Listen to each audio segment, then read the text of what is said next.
So, most of us are highly familiar with the dystopian nightmare laid out in George Orwell's 1984. Oh yeah, it is the quintessential terrifying vision of top-down tyranny. Right. We just instinctively picture a world where books are aggressively banned, where a central government is actively concealing the truth, and where the culture is basically kept captive through constant surveillance and the looming threat of pain. Right, it's a dark, oppressive world where the things we hate and fear eventually ruin us. It's really the ultimate cultural boogeyman. It really is. But when you look at the source material for today's deep dive, an entirely different and arguably much more accurate nightmare comes into focus. Yeah, we are examining excerpts from Neil Postman's seminal 1985 book, Amusing Ourselves to Death, along with a 2005 introduction written by his son, Andrew Postman. And the core premise of this work basically drops a theoretical bomb on our collective obsession with Orwell. So the mission for our deep dive today is to explore Postman's central warning. Right, because we are going to examine how the ways we communicate, our media formats don't just change what we talk about. Exactly. They actively rewire how our brains process information, how we define what is true, and why this decades-old warning is actually more vital for you right now than it was when it was first published. Because Postman argues that we were all looking out for the wrong dystopia entirely. He points out that Aldous Huxley's Brave New World was the truly accurate prophecy. Wait, Huxley didn't fear a tyrannical government banning books, right? No, not at all. He feared there would be no reason to ban a book because no one would possess the desire to read one in the first place. Wow. Yeah, he didn't fear the truth being forcefully concealed by, a ministry of truth, but rather that the truth would simply be drowned in an infinite sea of irrelevance. It's not about being controlled by pain. Exactly. Mhm. Huxley warned that we would be controlled by our own insatiable appetite for pleasure, amusement, and distraction. He feared that what we love will ruin us. Okay, let's unpack this. If we are operating under this Huxleyan model, where our appetite for distraction controls us, how does that actually manifest in the real world? Well, Postman tracks this by assigning different eras of the American spirit a symbolic city, which is really interesting. Like historical capitals of the culture. Sort of. He argues that if you look back at the late 18th century, the symbolic center of the American character was Boston, which represented fierce political radicalism. Sure. Then you move into the mid-19th century, and the focus shifted to New York City, becoming the ultimate symbol of the melting pot and the assimilation of global cultures. And then Chicago in the early 20th century, right? Right. Chicago took the mantle, symbolizing raw industrial energy, railroads, and architectural dynamism. But Postman argues that the metaphor for our current national character isn't a factory, and it isn't a hotbed of political revolution. It is Las Vegas, Nevada. Yes, a city entirely devoted to the singular concept of entertainment. He claims the perfect symbol for our culture is a 30-foot-high cardboard picture of a slot machine and a chorus girl. And it's not just that we enjoy taking vacations to Vegas. The argument is that the psychology of Las Vegas has infected the rest of society. Absolutely. Las Vegas represents a culture where all public discourse must take the form of entertainment to be consumed. I mean, it's our commerce, our education system, our daily news, our religion, and our politics. Yep. All of these vital societal pillars have been transformed into, as he calls them, congenial adjuncts of show business. Because when the primary medium of communication shifts from the printed page to the television screen, the material simply has to conform to the demands of the screen. You see the mechanics of this shift most clearly in the political arena. I mean, Postman points out that Ronald Reagan, a former Hollywood actor, successfully became president. Right, and one of his challengers at the time was John Glenn, an astronaut whose real-life extraterrestrial adventure was literally turned into a glamorous, high-budget Hollywood movie. And Richard Nixon famously complained that he lost the 1960 election because he was sabotaged by bad makeup during the televised debates. It literally changes the fundamental qualifications for leadership. It changes the physical requirements entirely. Postman uses the example of our 27th president, William Howard Taft. Oh, Taft weighed over 300 pounds, right? Exactly. And Postman argues that a man of that size could never be put forward as a viable presidential candidate in a televised era. Because of the visuals. Right. The sheer visual weight of a 300-pound image on a high-definition screen would completely overwhelm any logical, intellectual, or spiritual subtleties conveyed by his speech. On television, cosmetics and camera appeal replace ideology. And we should probably clarify for the listener that the author is not taking a political side here. Neither are we. This is purely a structural analysis of how a visual medium forces a shift in voter priorities. It applies equally to the entire political spectrum. Absolutely, because the visual data simply overpowers the auditory data, regardless of your politics. And this Las Vegas treatment applies to religion just as heavily. Yeah, Postman describes watching the legendary evangelist Billy Graham trading one-liners with comedians like Milton Berle on national television. Graham even assured the television audience that God loves those who make people laugh. Or you had figures like Dr. Ruth Westheimer giving deeply entertaining sex advice on the radio. They were leveraging language once reserved for the privacy of the bedroom just to amuse a mass audience. So the underlying mechanism at play here is that complex theology or nuanced human sexuality or intricate political policy is stripped of its depth and repackaged. Right, the culture begins to believe that an idea only has value if it possesses the talent and format to amuse us. I have to ask, though, is Postman just being an elitist critic here? Like, is he simply complaining that people want to watch game shows instead of reading dense philosophical tracts after a long day at work? You know, it is a really common misreading of his work, but no. Postman explicitly states that he genuinely likes junk television. Wait, really? Yeah, he argues that shows like The A-Team or Cheers are absolutely no threat to our public health.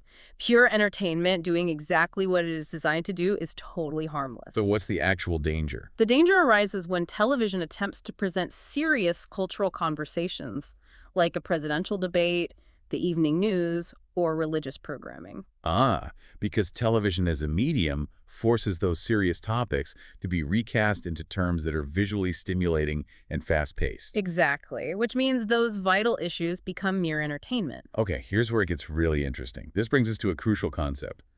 The medium is the metaphor. We tend to think of a communication medium like a mail carrier, right? Right, a mail carrier delivers a utility bill or a love letter with the exact same method. The delivery vehicle doesn't care about the content. But Postman argues a mass medium doesn't just deliver a message, it actively restricts what can be said. Think about it. A medium shapes the world you see. He uses this vivid analogy of smoke signals to explain this restriction. He points out that you simply cannot do philosophy with smoke signals. Because the physical form of the medium excludes complex content. Yes. If a Cherokee philosopher wanted to express nuanced, abstract ideas on the nature of existence, they would require conditional clauses, caveats, and complex syntax. And you cannot puff out a conditional clause in a cloud of smoke. You'd run out of wood and blankets long before reaching a philosophical conclusion. That makes total sense. The tool itself dictates the limits of the conversation.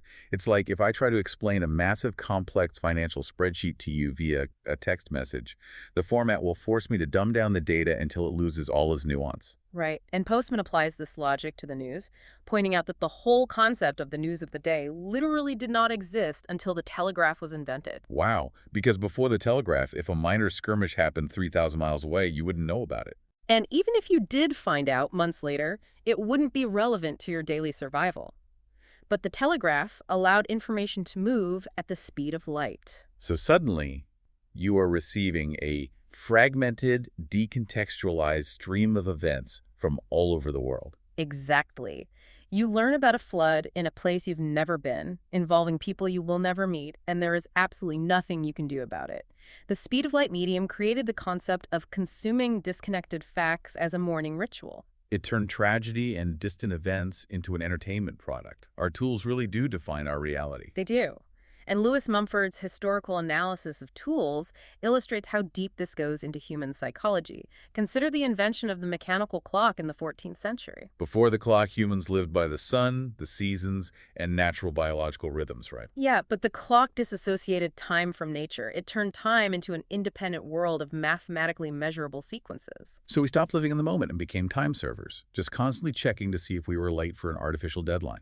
Mumford argues the mechanical clock even weakened God's supremacy in the minds of the people by making time a strict mathematical grid rather than a divine rhythm.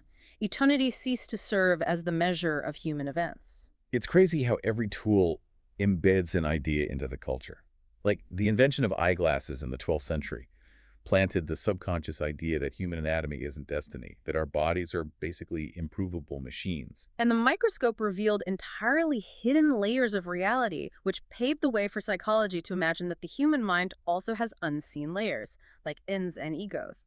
Our physical tools suggest what our abstract minds are capable of. So if our tools literally rewire our brains, then the shift from a culture based on the printed word to a culture based on televised images must have massive cognitive implications. Huge implications. Postman looks at this shift through the lens of theology, specifically analyzing the biblical second commandment, the strict prohibition against making graven images. Postman theorizes that prohibiting concrete images or statues was absolutely required so that the Israelites could cognitively embrace a highly abstract, universal deity. Yes. To conceive of a God that exists only in the Word and through the Word requires an incredibly high order of abstract thinking. Wait, so let me push back on this just to ensure you, the listener, grasp the mechanism here. We have a cultural colloquialism that a picture is worth 1,000 words. Mhm. So are you saying that relying on images instead of words actually degrades our ability to think complex thoughts? Why would a concrete picture be dangerous to a theological concept? Because a concrete picture immediately limits the limitless. Think about it. If you try to grasp an unprecedented, omnipresent, formless God, but you rely on a painting of an old man with a beard on a cloud, you have reduced a vast abstraction into a tangible, limited object. So if they'd relied on concrete pictures, their brains would have been unfit to process the abstract theology. Exactly. Iconography became blasphemy, so a new cognitive capacity could enter the culture. Plato argued something strikingly similar in his seventh letter. Right. Plato warned that the invention of writing would freeze speech. He worried that written words couldn't defend themselves, that they would create an unchangeable dogma. But ironically, as Postman points out, the freezing of speech into written text is exactly what gave birth to the logician, the historian, and the scientist. Because when someone speaks to you, the words vanish instantly into the air. But when you freeze speech onto a piece of paper, you can hold it still. You can scrutinize it for hours. You can find the logical fallacies, cross-reference it, and criticize it. The printed word shifted humanity toward the critical eye. And television reverts us back to the passive eye. When you watch a television broadcast, images flow past you at 30 frames a second. Yeah, you cannot pause reality to ponder the logical validity of a flashing image the way you can with a paragraph in a book. It operates entirely in visual emotional imagery, which works directly against logical subtleties. It creates a fundamentally different way of processing the world, which really brings us to the concept of epistemology. The study of how we know what we know and how culture defines absolute truth. Right, and what's fascinating here is that Postman argues truth is not some universal constant. Truth is defined by the dominant communication medium of the culture. He illustrates this by looking at 3 different cultural environments. First, imagine a West African tribe where a chief is resolving a property dispute. With no written law books, the chief searches his repertoire of proverbs and quotes one that satisfies the logic of both parties. In an oral culture, truth is intrinsically tied to wise speech, mnemonic devices, and parables, like how Jesus used parables. But take that exact mechanism for finding the truth and drop it into a modern American courtroom. If a judge asks the jury for a legal verdict and the foreman stands up and says, "Well, Your Honor, haste makes waste," the courtroom would view it as a total joke. Exactly. In a print-based culture, our legal truth is inextricably bound to printed law books, written citations, and meticulously drafted briefs. You don't have to be wise to be an effective lawyer. You just have to be exceptionally well briefed. Although it is fascinating that we still retain a residual oral tradition in the courtroom when it comes to live witness testimony. We still maintain this belief that physically watching a person speak reveals their true state of mind, even in a system built entirely on paper. That's a great point. But the printed word remains absolutely supreme in academia. Postman shares a personal anecdote about a university doctoral oral exam that proves this. Oh, right, the footnote story. Yeah, a student tried to document a major point in his thesis with a footnote that cited a spoken conversation. It read something like, told to the investigator at the Roosevelt Hotel on January 18th in the presence of witnesses. And the examining professors flatly rejected it. They told him, "You are not a journalist, you are a scholar." Right. Even though there were eyewitnesses to the spoken conversation, the academic definition of truth requires a published, written citation. The academic world demands a paper trail because paper implies rigor, peer review, and permanence. So if an idea isn't in print, it is literally not epistemologically valid in a university setting. The communication medium dictates what the culture accepts as the truth. It dictates the entire framework of reality. And Postman published this dire warning about the dangers of a visual, entertainment-based epistemology back in 1985. But we also have a 2005 introduction written by his son, Andrew Postman, which honestly proves that this warning is vastly more relevant for you right now than it was 4 decades ago. Because even as we move from television sets to personal computers, the internet, and mobile devices, the fundamental shift towards screen-based amusement has only accelerated. Yeah. Andrew details an experiment that a college professor runs with her students called the e-media fast. The rules are pretty simple. For 24 hours, the students must abstain from all electronic media. No television, no internet browsing, no cell phones, not even the car radio. They are allowed to read printed books, but that's it. And when the professor announces the assignment, 90% of the students assume it will be an incredibly easy task. But the actual physiological and psychological results are extreme. Stripped of their constant background noise, the students write papers afterward with titles like The Worst Day of My Life or The Best Experience I Ever Had. Because they were forced out of their constant visual stimulation, they literally experienced genuine withdrawals. Yeah, but they also found themselves actually walking down the street to knock on a friend's door. They engaged in extended, deep conversations that didn't involve a screen. The silence forced them to confront their own minds. And through studying Postman's work, those same students began to recognize a deeply disturbing media pattern that Postman originally diagnosed as the now this phenomenon. Oh, this is the ultimate visceral example of how fragmented media rewires our processing. You see it on the news constantly. The anchor will report on a horrific, deeply serious story like a 5-alarm fire where people lost their homes, a violent crime, or an international crisis. And then, without skipping a single beat, the anchor cheerfully smiles, says, "Now this," and the broadcast seamlessly transitions into a perky, upbeat commercial for a light beer or toothpaste. It creates a state of psychological incoherence. The viewer is subjected to emotional whiplash. You cannot possibly process the grief and gravity of a burning building when your brain is immediately being sold a brightly colored beverage. It trains the brain to treat every piece of information, whether it is a global tragedy or a celebrity haircut, as equally trivial. The information diet becomes entirely disparate in value. Just think about your own day for a second. Think about the endless scrolling feed on your phone where a heartbreaking news story is sandwiched right between a dance video and an advertisement. It's jarring when you step back and look at it. It really is. Could you survive the 24-hour e-media fast? What would you have to face in the absolute silence if you turned every screen off? You know, this raises an important question, and Andrew Postman emphasizes that this book is not merely a nostalgic lamentation for the good old days of the printing press. It is an urgent call to action. We have to become hyper-aware of the mechanisms by which our media formats control our minds and structure our reality. We are classifying the world through tools that reduce complex human struggles to a visual soundbite. If we do not actively understand the nature of the medium, we become captive to its demands. So we have devised deliberate strategies to maintain our cognitive control, preserve our dignity, and reclaim a space for meaningful, nuanced public discourse. Exactly. We have to push back against the amusement. All right, let's pull all of this together. We started by realizing that Huxley, not Orwell, correctly identified that our infinite appetite for pleasure and distraction is the mechanism that truly controls us. Yeah, and we examined how the psychology of Las Vegas became our national metaphor, forcing everything from high-stakes politics to theology to conform to the rules of show business. We learned why you simply cannot do philosophy with smoke signals, because the physical limitations of a medium restrict its content. And we discovered that the very concept of absolute truth fundamentally changes depending on whether your culture processes the world through the spoken word, the printed text, or the televised image. We live our lives completely enveloped in our media metaphors, often without realizing the psychological toll.